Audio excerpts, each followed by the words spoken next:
Hello, and welcome to the Rocket Lab discussion of Government Constellation Award. All lines have been placed on mute to prevent any background noise. After the speaker's remarks, there will be a question and answer session, and if you would like to ask a question during this time, simply press star 1 on your telephone keypad. I will now turn the conference over to Colin Canfield, Head of Investor Relations. Please go ahead.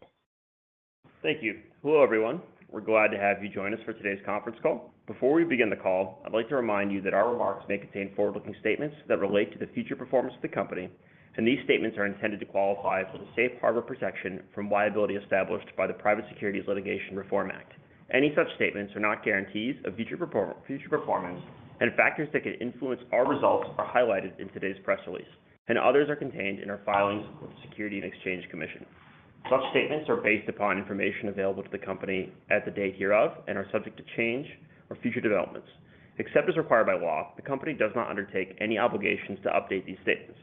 I'd also like to note that due to quiet period dynamics, we ask that analysts and members of the media limit their questions to today's announcement, as we will not be able to provide any views or updates related to our Q4 2023 results or Q1 2024 financial guidance at this time.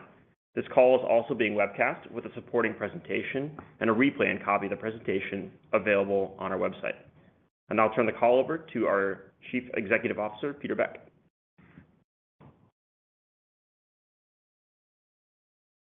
Thanks very much, Colin.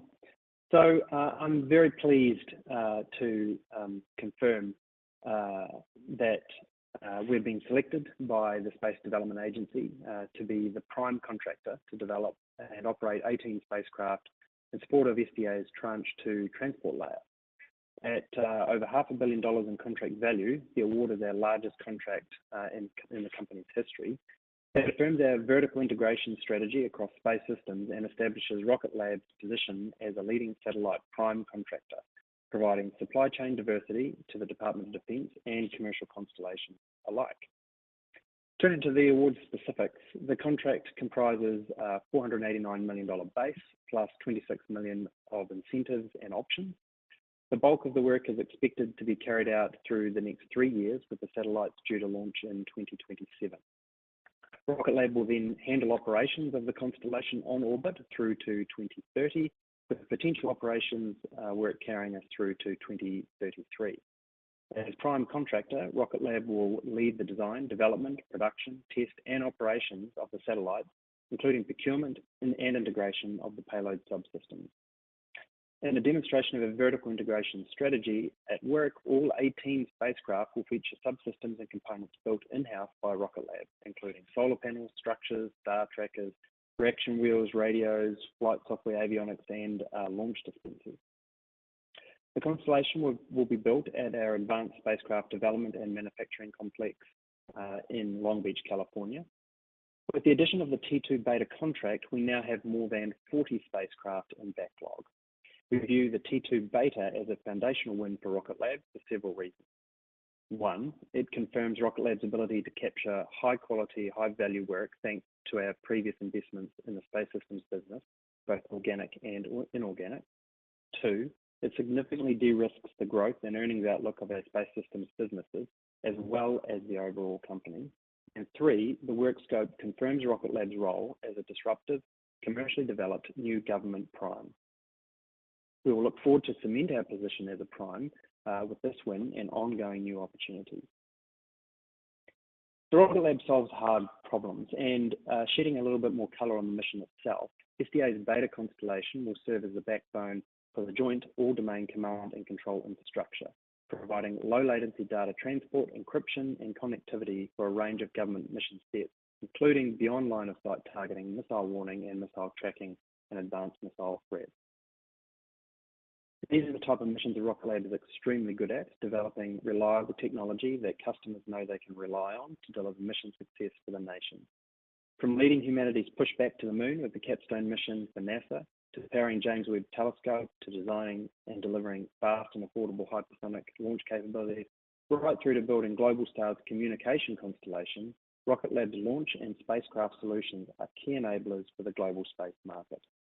We're honoured that SDA has placed their trust in us to deliver a highly capable spacecraft for such a critically important constellation, and we look forward to working with the SDA team in the coming weeks, months, and years as we bring these spacecraft to life. For that, I'd like to turn over the call to Adam Spice, who can discuss our space system strategy and some of the dynamics to consider with respect to the budget outlook. Thanks, Peter. This contract is the culmination of our thoughtful and deliberate investment in our space systems business, whereby we've either acquired key space technologies or invested in them organically as a means to deliver industry-leading quality, performance, and schedule.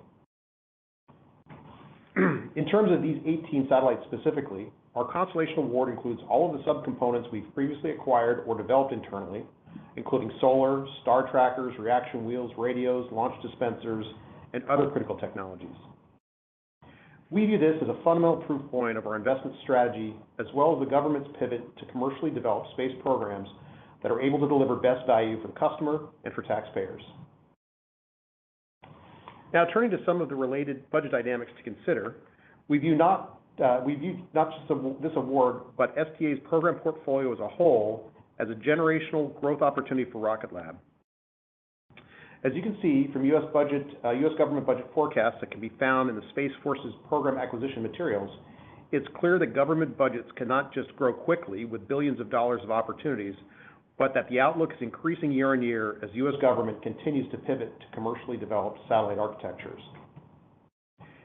In addition to Beta, we view Rocket Lab as uniquely positioned to compete for and support other key programs beyond transport. While we prefer to take on the role of prime contractor as a means to have more control over cost and schedule certainty, we'll also continue to be a critical partner to the broader space ecosystem as we alleviate key supply chain constraints, such as currently the case for space-grade solar capacity. And with that, I'd like to turn the call over to the operator for Q&A. Thank you. Ladies and gentlemen, if you have a question, please press star 1 on your telephone keypad. If you wish to withdraw your question, simply press star 1 again. Your first question comes from the line of Erik Rasmussen of Stifel. Your line is open. Yeah, thanks, and congrats on the award. Adam, you may have sort of alluded to this, but how should we think about this award and the business with SDA in the context of your space systems business? Are you planning on targeting all the other remaining SDA tranches, or how selective are you planning on being for that? Yeah, Eric, we're always selective in the programs that we pursue. I think it's no different in the case of SDA. I think we believe that we've got some unique capabilities that can execute on specific elements of their overall program. And we do see there are other opportunities where we can add value to SDA. So we're certainly not stopping at Beta. We'll be continuing to make proposals on other elements of their initiatives. And we also think there are similar opportunities outside of SDA within U.S. government programs that we can bring similar kind of innovation and performance to. So yeah, we're definitely not stopping at Beta, but I think this is a huge validation of the fact that these opportunities are real for Rocket Lab, and we can do meaningful capture against those. Gotcha. And so the Gamma portion just went out for solicitation, and I think responses are due in a couple of weeks. Can you confirm that you had put in a bid for that as well? It's not our practice to comment on things that we've kind of not proactively announced. So we're not going to respond to Gamma at this point, but just there'll be more to come on that in the future. And can you comment on how big the satellites are? You're obviously providing the buses, and there's a lot of integration of all the components and subsystems that you've built and acquired. But are you also then supplying any of the payload? Thanks. Yeah, I'll let Pete take that one. Yeah. So, hey, Eric, as prime contractor, we are getting a number of, suppliers, and to support the mission. So, as I think everybody's aware that, Rocket Lab currently doesn't, provide necessarily payload. So, we have a good, supplier for those as the prime contractor. And the spacecraft in kind of scale, it's not dissimilar in size to the SDA Global Star platform. So sort of a few hundred kgs, multi-meter wingspan for solar array. Gotcha. And maybe my last one, Adam, this for you. What sort of gross margins are you targeting for this program?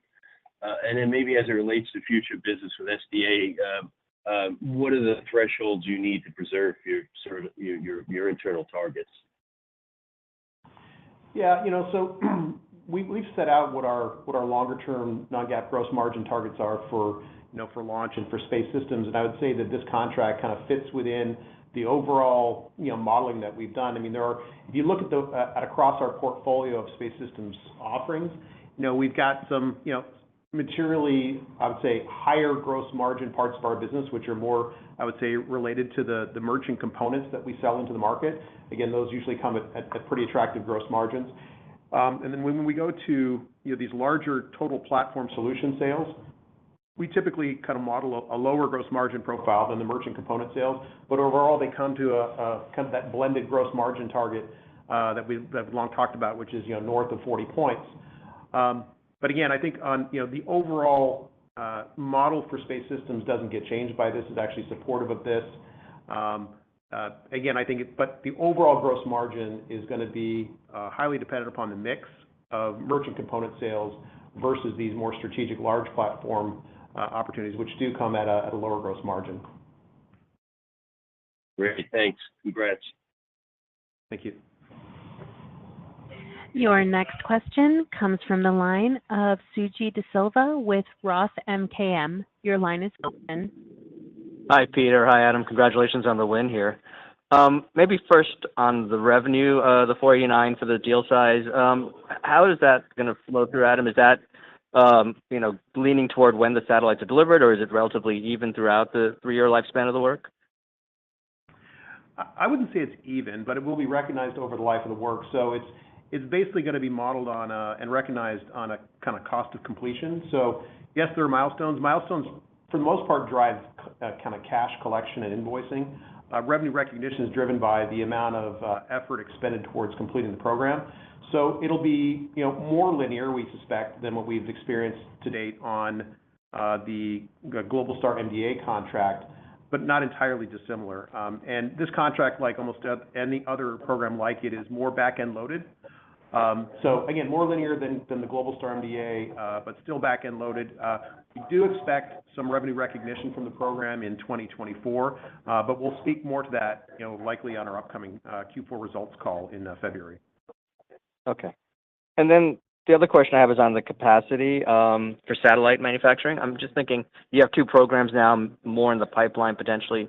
How should we think about the kind of capacity you have for building, X number of satellites per year, or is that not the right way to think about it? It's more program specific. How should we think about your capacity build out? I can take that one, Adam. Yeah. So, we've made pretty significant investments in our manufacturing capabilities. So, we recently moved all of the engine manufacturing over to the Engine Development Center, the Virgin Orbit old building, and freed that whole facility up, Long Beach facility up for satellite manufacturing. So there's some small capex investments required, but largely that's all in place. And we have 2 Mars missions, 4 Varda missions, and of course the all of the Globalstar MDA. So we've really been scaling that over the last couple of years as it is. Okay. All right. Thanks, guys. Your next question comes from the line of Edison Yu with Deutsche Bank. Your line is open. Hey, congrats on the win. Just a follow-up on the last question. Are we expecting the investment or expenses to have to ramp up a little bit before the rev rec picks up, or how do we think about that aspect? Yeah, Edison, I think they're largely going to be in concert with each other. So we're not expecting like a large upfront, preloaded R&D element of this contract. It's pretty much going to go, pretty much in tandem with the rev rec. So yeah, it's from that perspective, it should be, pretty coupled and linear. Gotcha. And then maybe can you provide a color on the bidding process? What kind of key factors do you think gave you the win? I know you highlighted vertical integration, and maybe were there any learnings that you took away from Global Star that you sort of applied to this that gave you a better position, better edge?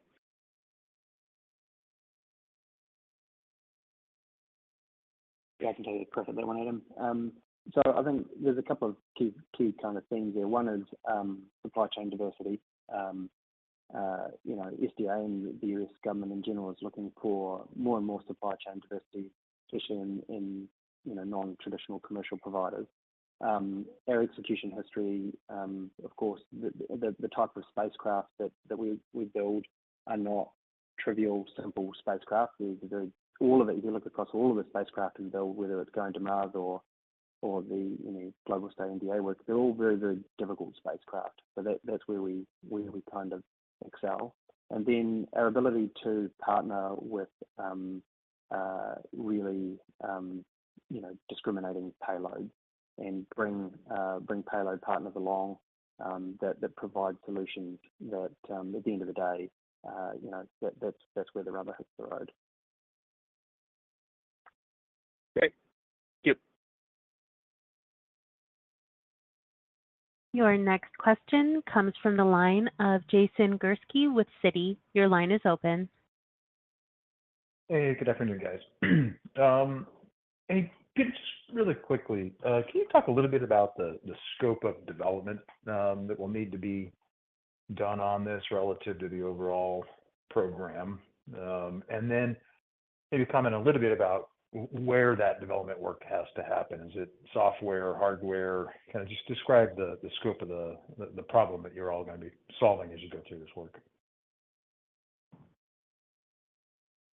Yeah, I mean, Jason, I'd probably describe it in the fact that this is kind of an iteration on a semi-standard bus platform for us. So from the bus perspective, we're able to leverage a lot of the learnings from similar kind of complexity programs like the SDA Global Star program. So for us, we're starting to get good at combining these elements into kind of, there's no such thing as a truly standardized bus, but in as close as you can to a standardized platform. So that as far as that kind of scope, diversity or difference, that's not tremendous. Obviously, integrating the payload and that's where all of the kind of the magic sauce is, and making sure all those payload elements do as they should, and the spacecraft operates as a complete system. Because as you notice from the award, we're not just building a bus; we're providing the entire solution and even operating it. So that's where the scope's a little bit different for us in the past. And I think, Jason, it's also it's probably important to notice that we're also exercising a lot of similar elements of the supply chain for this as with other programs. So there's a lot of I'd say synergies across kind of what we've done on other programs. So we're not having to reinvent the wheel. So a lot of kind of standing IP that's been developed not only for our internal supplied subsystems, but also from our subsystem vendors. And so I think that helps de-risk the program and really kind of minimize the amount of kind of upfront R&D that I think was kind of alluded to by maybe a question from Suji earlier. Right. Okay, great. And then on the payload itself, have you named the supplier? Apologies if I missed that. And have you worked with this particular payload or this provider in the past? Yeah, look, we haven't named the payload provider yet, Jason. I'm sure that will come out in the fullness of time.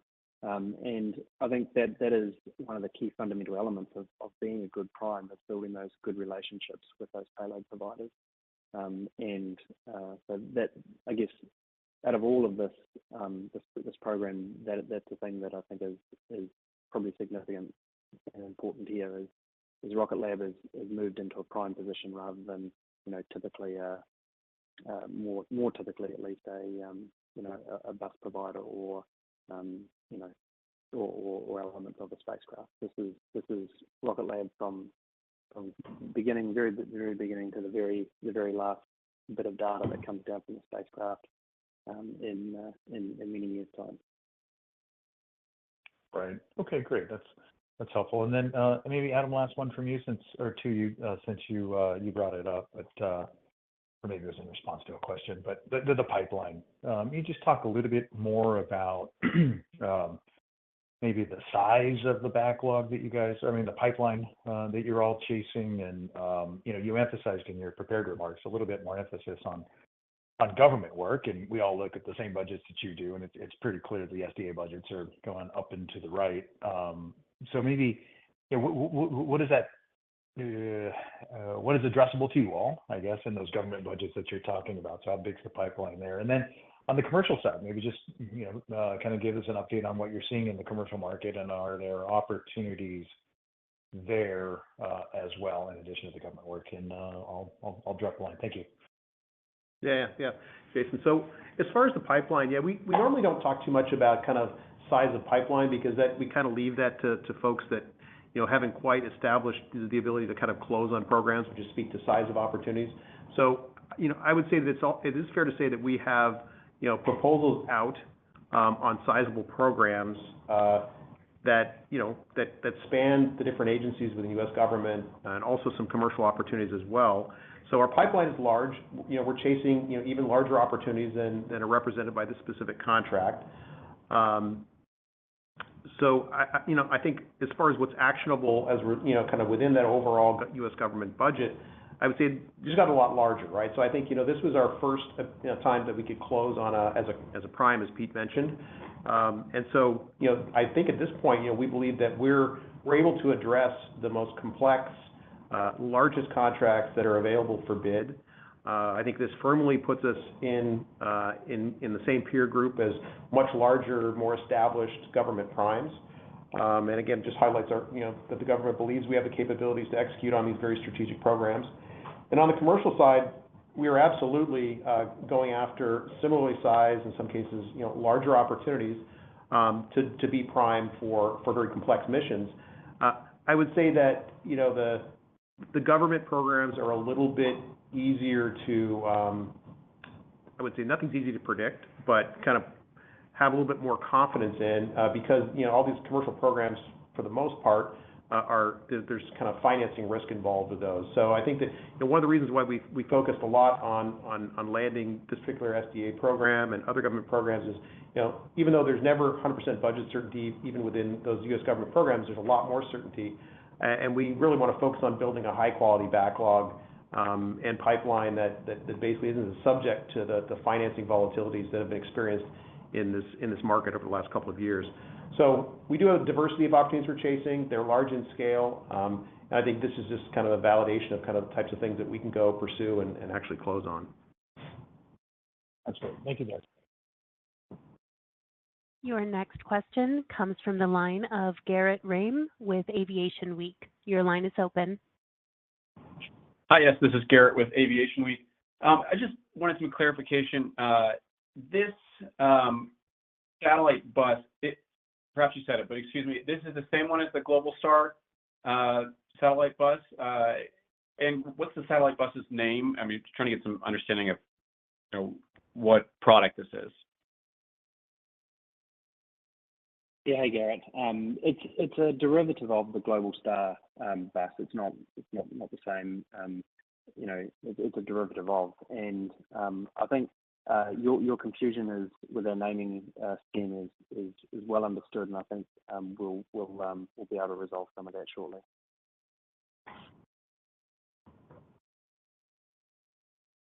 So just to clarify, there's no name as of now for this product, no publicly announced name. There's no publicly announced name for this product. That's correct. Okay, thanks. Your next question comes from the line of Andre Madrid with Bank of America. Your line is open. Hey, everyone. Thanks for taking my question. You talked a lot about the importance of vertical integration in winning the award, and with that thought in mind, how should we think about the prospect of Neutron potentially winning work on the launch side of this SDA work? Yeah, hey, Andre. Well, I mean, obviously launch is yet to be bid, but it's certainly within a time frame that we hope that Neutron would be available and certified for such launches. So we certainly will be putting Neutron forward as a launch, as a potential launch provider for this program.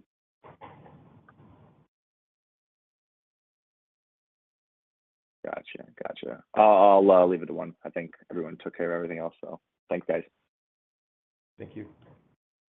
Your next question comes from the line of Micah Maidenberg with WSJ. Your line is open. Hey, thank you very much. Hey, Peter, just to step back a little, this is the biggest ever contract for Rocket Lab, this deal.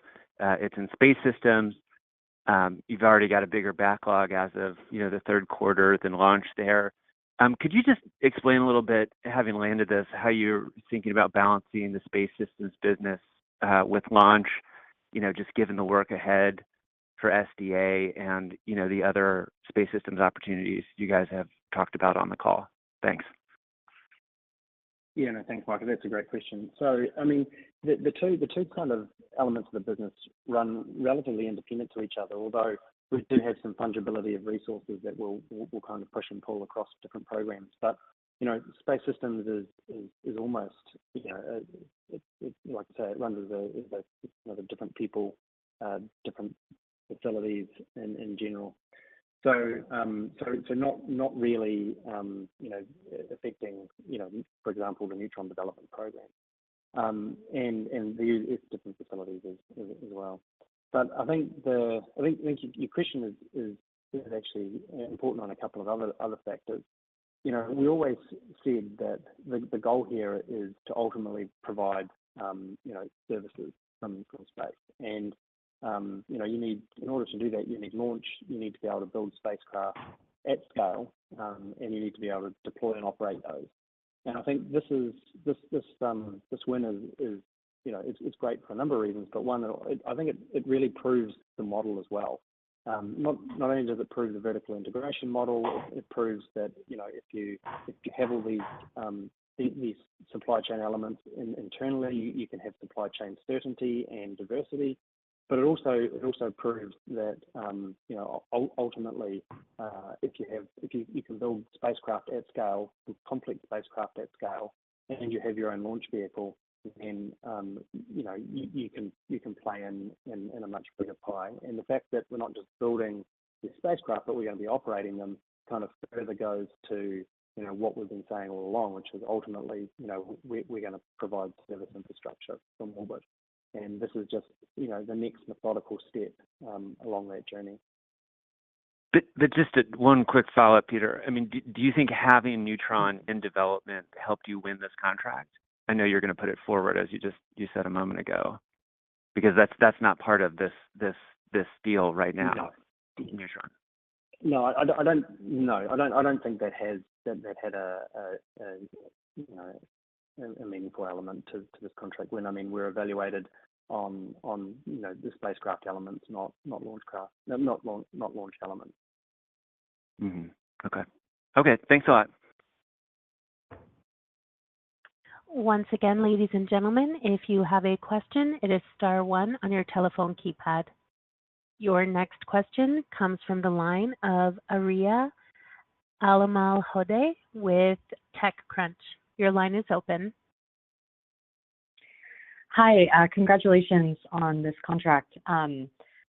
There's been much talk on the call about vertical integration. I'm curious, Peter, are there any other subsystem components that you think are sort of ripe for acquisition or that remain the biggest bottlenecks to building spacecraft at scale? Thanks. Yes, and to answer your question, Maria, yes, I think there are, and we'll continue to be opportunistic in those potential acquisitions, but also we continue to invest heavily in developing, some of our own capabilities in those areas. So I think, the large, successful space companies in the future are going to be able to do a lot of that stuff in-house at scale. And, we continue to invest in those things. And I guess the following question that people ask, well, what are they? And I'm kind of hesitant to go into too many details, on this call, but there are some obvious elements that, if you pull apart a spacecraft, are still Rocket Lab purchases from other folks and that are supply chain constrained. So we'll look to further de-risk those either through acquisitions or organic development in the coming years.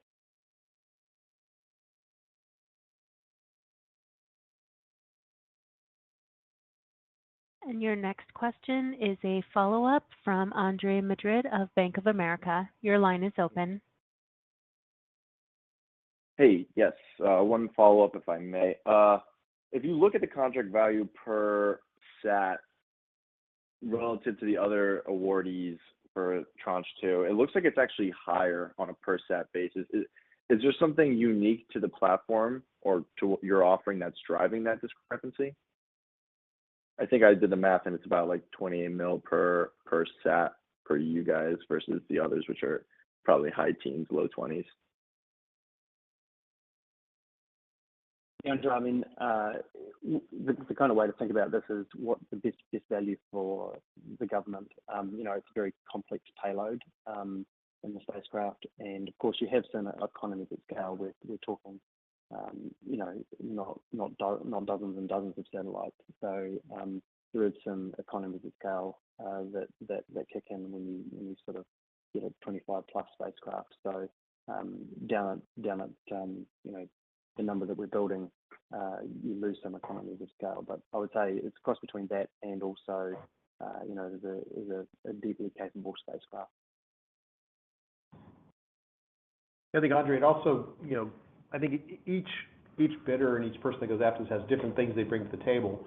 I think the fact that, clearly, the government customer here, in this case, valued some of the uniquenesses that we brought to the table. Again, what we strive for is, not just, to be cost competitive, but also to de-risk kind of program timelines and deliverables. So, I think, everyone's in a different position to kind of realize value based on what they bring to the table. And I think in this case, we brought sufficient value to the table in areas that the customer really valued in order for us to win the award. So, we're always looking at ways to bring down cost, and I think, as Pete mentioned, scale is one of those things. And as we continue to kind of go after larger and more awards from these types of customers, I think we'll be able to bring more of those synergies to our bids and again, hopefully let the customer realize kind of the lowest total cost and highest quality platform. Got you. That's all very helpful. Thanks, guys. There are no further questions at this time. This will conclude today's conference call. We thank you for joining. You may now disconnect your lines.